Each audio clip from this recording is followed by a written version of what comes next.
नमस्कार, मैं रचना शर्मा चढ़ती कला डैम टीवी देख रहे सभी दर्शकों का स्वागत करती हूं। आप देख रहे हैं हरियाणा न्यूज। समाचारों की शुरुआत से पहले एक नजर आज के मुख्य सुर्खियों पर।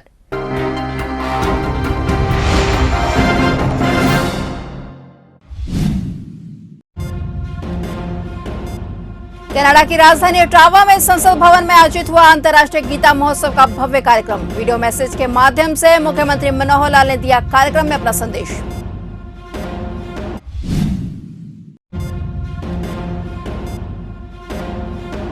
भगवान विश्वकर्मा जयंती के अवसर पर राजकीय श्रमिक दिवस समारोह में सीएम ने की शिरकत। सीएम ने सभी श्रमिक मजदूरों को भगवान विश्वकर्मा जयंती की दी ढेर सारी बधाई।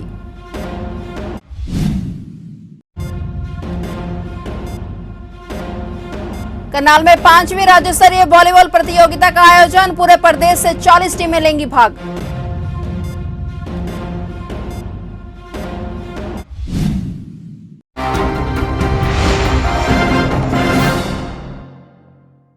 और अब समाचार विस्तार से। कनाडा की राजधानी ओटावा में संसद भवन में अंतर्राष्ट्रीय गीता महोत्सव के तहत कार्यक्रम का आयोजन किया गया। इस अवसर पर हरियाणा के मुख्यमंत्री मनोहर लाल का संदेश संसद भवन में चलाया गया। वहीं इस मौके पर पवित्र ग्रंथ भगवत गीता को कनाडा की संसद के पुस्तकालय में सुशोभित किया गया। संसद पुस्तकालय की प्रमुख सोनिया ने गीता मनीषी स्वामी ज्ञानानंद जी महाराज और भारतीय मूल के कनाडाई सांसद चंद्र आर्य से संसद पुस्तकालय के लिए गीता प्राप्त की। इस अवसर पर स्वामी ज्ञानानंद ने कहा कि गीता का संदेश हर काल के लिए प्रासंगिक है और यह हजारों साल से मानव को प्रेरणा देता रहा है। उन्होंने कहा कि हमें गीता का संदेश दुनिया के हर कोने कोने तक पहुंचाना है और इसी उद्देश्य से यह कार्यक्रम आयोजित किए जा रहे हैं। समारोह में कनाडा के प्रधानमंत्री जस्टिन ट्रूडो का संदेश भी पढ़ा गया। उन्होंने अंतर्राष्ट्रीय गीता महोत्सव के मौके पर पार्लियामेंट हिल में सभी का स्वागत किया। उल्लेखनीय है कि कुरुक्षेत्र को विश्व पटल पर लाने और पवित्र ग्रंथ गीता के उपदेश जन जन तक पहुंचाने के उद्देश्य से कुरुक्षेत्र और हरियाणा ही नहीं अपितु मॉरिशस और इंग्लैंड जैसे देशों में भी अंतर्राष्ट्रीय गीता महोत्सव को लेकर कार्यक्रमों का आयोजन किया जा चुका है। इसी क्रम में इस बार यह कार्यक्रम कनाडा में 16 से 19 सितंबर तक आयोजित किया गया है। मुख्यमंत्री मनोहर लाल आज गुरुग्राम के लेजर वेडी ग्राउंड पहुंचे। सीएम मनोहर लाल ने भगवान विश्वकर्मा जयंती के अवसर पर राजकीय श्रमिक दिवस समारोह में शिरकत की। इस दौरान सीएम मनोहर लाल ने जनता को संबोधित किया। मुख्यमंत्री मनोहर लाल ने भगवान विश्वकर्मा जयंती के अवसर पर सभी श्रमिक मजदूरों को भगवान विश्वकर्मा जयंती की ढेर सारी बधाई एवं शुभकामनाएं दी। कार्यक्रम में मुख्यमंत्री मनोहर लाल के साथ श्रम एवं रोजगार राज्य मंत्री अनूप धानक व सोना के विधायक संजय सिंह भी मौजूद रहे। आज जिसको हम राजकीय श्रमिक दिवस इस नाते से 17 सितंबर इसको मनाते हैं। आपको ध्यान में होगा कि 5 वर्ष पहले 2017 में हमने ये घोषणा की थी सोनीपत में कि ये दिन हमेशा राजकीय श्रमिक दिवस ये मनाया जाएगा। आज 2 साल बीच में कोविड के कारण से तो हम नहीं मना सके, लेकिन लगातार इस श्रमिक दिवस पर हम कार्यक्रम कर रहे हैं। इस अवसर पर मैं सभी श्रमिकों को, क्योंकि एक दूसरा महत्व भी है, आज का दिन राष्ट्रीय श्रमिक दिवस इसलिए मनाया कि दुनिया के सबसे बड़े शिल्पकार, सबसे बड़े जिनको कहना चाहिए कि निर्माता, जिनको भगवान के नाम से मानते हैं, भगवान श्री विश्वकर्मा जी का भी आज जयंती का दिन है। मैं इस अवसर पर सभी श्रमिकों को बहुत बहुत बधाई, बहुत बहुत शुभकामना देता हूं। थोड़ा गूंज रही है ज्यादा आवाज। और इसी दिन जिसका राव साहब ने भी जिक्र किया, हमारे लिए और एक बड़ा महत्व इस देश के लिए है कि हमारे देश के प्रधानमंत्री जो स्वयं कर्मयोगी हैं, हम भी कर्मयोगी हैं, हमारे देश के प्रधानमंत्री कर्मयोगी हैं। ऐसा लगता जैसे हमारे बीच से ही आगे बढ़े हुए देश को, राजगद्दी को सुशोभित करने वाले, लेकिन सेवा भाव से करने वाले ऐसे प्रतिष्ठित, दुनिया में प्रतिष्ठित आदरणीय प्रधानमंत्री श्री नरेंद्र मोदी जी का भी आज जन्मदिन है। इस अवसर पर मैं आप सबकी ओर से, अपनी ओर से, हरियाणा सरकार की ओर से मैं उनको बहुत बहुत बधाई देता हूं और भगवान से प्रार्थना करता हूं कि वो दीर्घायु हो, स्वस्थ रहे और इसी प्रकार से भारत देश का नाम दुनिया में ऊंचा करते रहें, यह मेरी ओर से प्रार्थना है। अंबाला छावनी रेलवे स्टेशन पहुंचने पर केंद्रीय राज्य मंत्री अर्जुन राम मेघवाल का विधायक असीम गोयल व जिला प्रशासन अंबाला के अधिकारियों द्वारा भव्य स्वागत किया गया। वह सुबह स्वर्ण शताब्दी एक्सप्रेस से अंबाला छावनी रेलवे स्टेशन पहुंचे। वह आज मुलाना में आयोजित एक कार्यक्रम में भाग लेने के लिए अंबाला आए हुए हैं। यहां पर उन्होंने पत्रकारों से बातचीत करते हुए बताया कि आज देश के तेजस्वी प्रधानमंत्री नरेंद्र मोदी का जन्मदिवस धूमधाम से मनाया जा रहा है और इस अवसर पर अनेक कार्यक्रम भी आयोजित किए जा रहे हैं। देखिए, प्रधानमंत्री श्री नरेंद्र मोदी जी का आज जन्मदिन है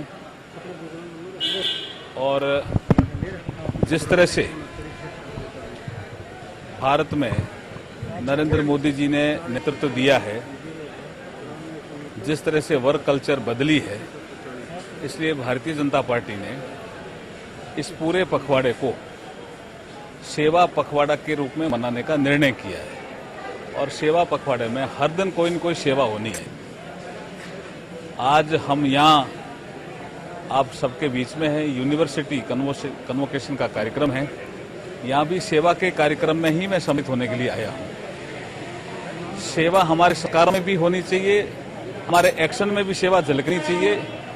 यही वर्क कल्चर जो चेंज हुआ है वो प्रधानमंत्री नरेंद्र मोदी जी के नेतृत्व में पिछले 8 सालों में भारत सरकार में निश्चित रूप से चेंज हुआ है। चंडीगढ़ में पत्रकारों से रूबरू होते हुए जननायक जनता पार्टी के प्रधान महासचिव दिग्विजय सिंह चौटाला ने गुरुग्राम में हुई एक ज्वाइनिंग के सवाल पर कहा कि लंबे समय से पार्टी में निष्क्रिय होने के चलते 1 सितंबर को ही महेश चौहान को डिप्टी सीएम कार्यालय में उन्हें दिए गए पद से हटा दिया गया था और उनकी जगह रेवाड़ी निवासी सुरेश कुमार को उप मुख्यमंत्री का विशेष सहायक नियुक्त कर दिया गया था। दिग्विजय ने पत्रकारों को महेश चौहान के 1 सितंबर को निष्कासन आदेश की कॉपी दिखाते हुए कहा कि हमारी पार्टी से निकाला हुआ आदमी कहीं भी जाए। वहीं पत्रकारों के एक सवाल के जवाब में दिग्विजय ने सरकार से मांग की कि बुढ़ापा पेंशन के लिए आय की सीमा 10 लाख रुपए तक होनी चाहिए। उन्होंने यह भी कहा कि बुजुर्गों की बुढ़ापा पेंशन कटने के लिए कुछ अधिकारी जिम्मेदार हैं और उन पर कार्रवाई होनी चाहिए। जो चिट्ठी है, मैं आपको, अगर आप कहेंगे अंग्रेजी का वर्णन है, मैं उसमें बता दूंगा।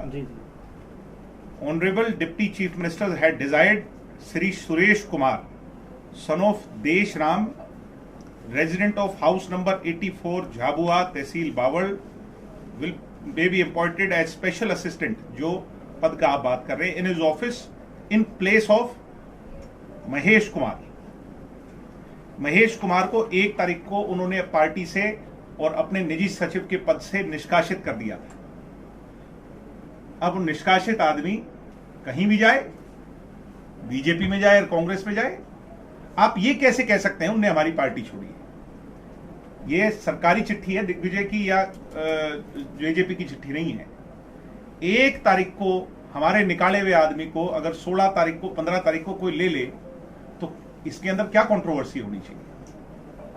जिस व्यक्ति की आप बात कर रहे हैं वो हमारे इस पार्टी से और दुष्यंत जी के पद से, जो निजी सचिव का पद है, 2.5 साल निष्क्रिय रहने की वजह से जो है उन्हें निकाला गया। 1 तारीख को उनकी चिट्ठी जारी की गई और मैं नहीं चाहता था कि मैं इसे पब्लिक करूं, बट आपने फिर प्रश्न पूछा तो मुझे आवश्यकता है कि जिसकी ज्वाइनिंग वो करा रहे हैं, ये गलत जानकारी ये देना कि जेजेपी छोड़ करके आए। जेजेपी से 1 तारीख को निष्कासित है।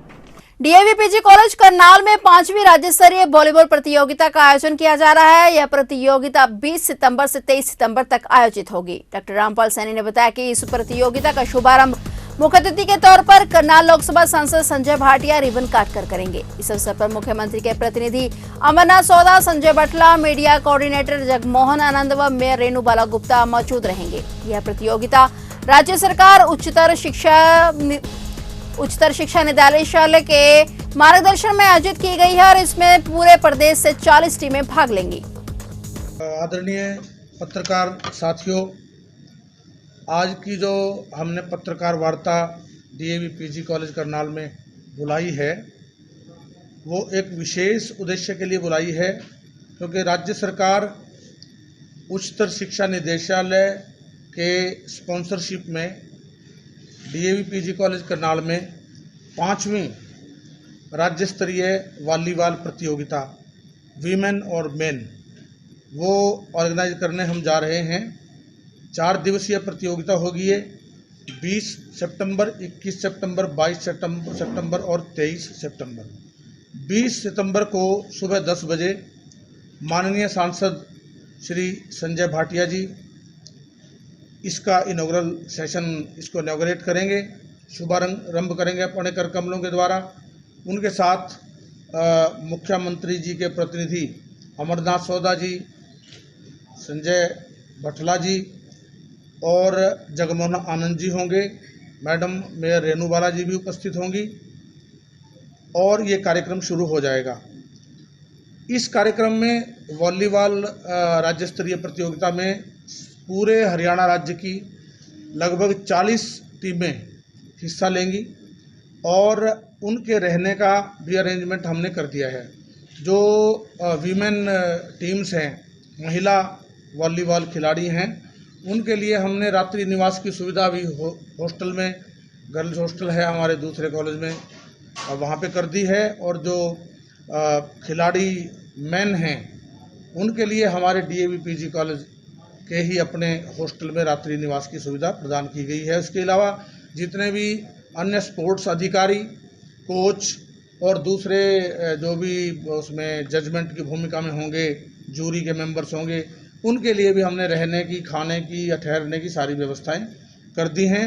डॉक्टर जितेंद्र कुमार मेरे कॉलेज के जो सह प्राध्यापक हैं, मेरे साथ ही बैठे हुए हैं, खेलकूद प्रतियोगिता के ऑर्गेनाइजिंग सेक्रेटरी हैं और असिस्टेंट प्रोफेसर हैं फिजिकल एजुकेशन डिपार्टमेंट में।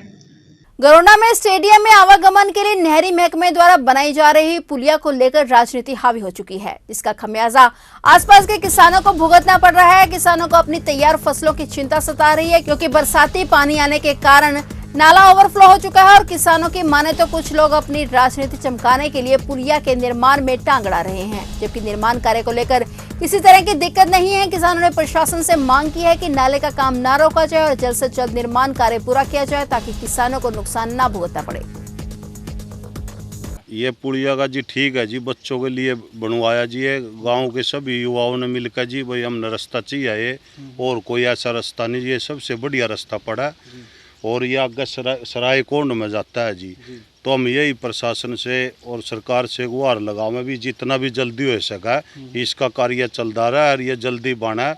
अगर ऐसे ही सत की तरह या तो पीछे बारिश का मौसम चल रहा, अगर ये अगर पानी रुक रहा पीछे नदी टूट गई तो किसानों का काफ़ी नुकसान गरोंडा शहर तक होगा और कुछ गाँव के या उनको शरारती कह ले या राजनीतिक बंदे कह ले जो एक दूसरी पार्टी क्या है वो इसको रोकना चाहो। मैं सरकार के काम में जो बाधा डाला है सरकार उनके खिलाफ सख्त से सख्त कार्रवाई करे।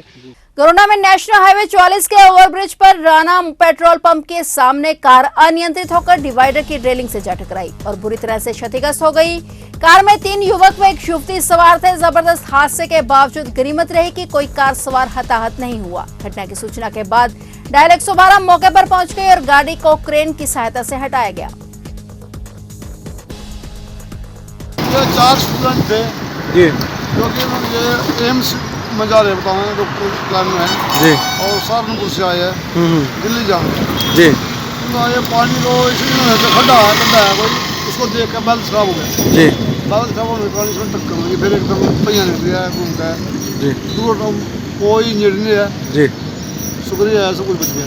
ठीक है। 4 लड़के थे? 3 लड़के 1 लड़की।